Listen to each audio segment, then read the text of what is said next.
أعوذ بالله من الشيطان الرجيم.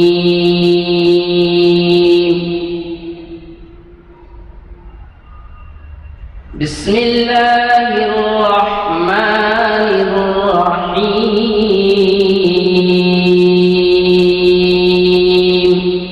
But I think it's very important for us to realize that we're in a very precarious situation. Our community is under siege, and if you don't think there's a siege going on right now, you're simply out of touch with reality. After 9/11, oddly enough, the polls indicated that most Americans actually separated the event from Islam. And one of the good things about the administration initially was to do that. I mean, لا تبخسوا الناس أشياءهم. They really did try to distance and separate Islam from the act, visiting a masjid, all those things. Those were important things to calm people down and try to place the community in the context of the fabric of American society. Unfortunately, since then, things have changed drastically. Books like this have become an industry. There's now an industry of writing books against Islam.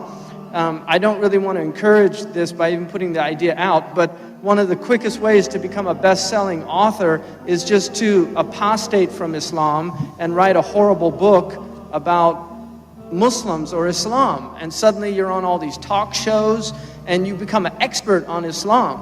I mean, there's people now that are experts on Islam because they wrote a book and they know nothing about Islam. They've never studied, they don't have any background, but this is the condition we're in.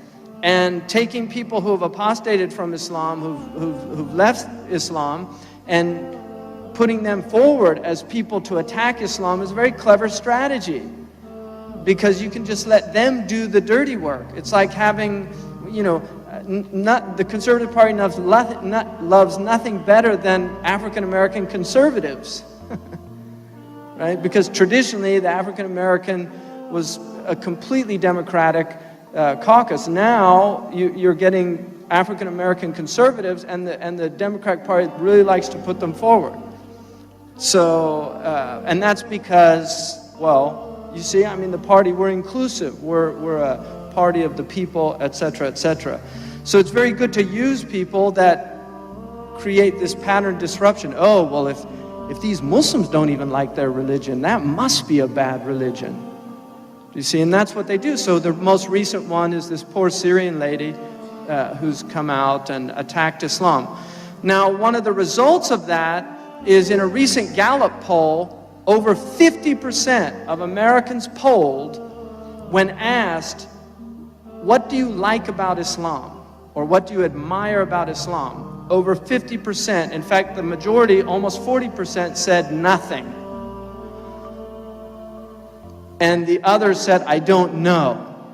That's over 50% of people in this country. Now, about 35% said, I like their devotion to their religion, which is good. I mean, that's a good, but that's a small number of people. If you have over 50% of people that have nothing to admire about Islam, that is because these people have been effective in delivering their message, and we have been completely ineffective in delivering our message.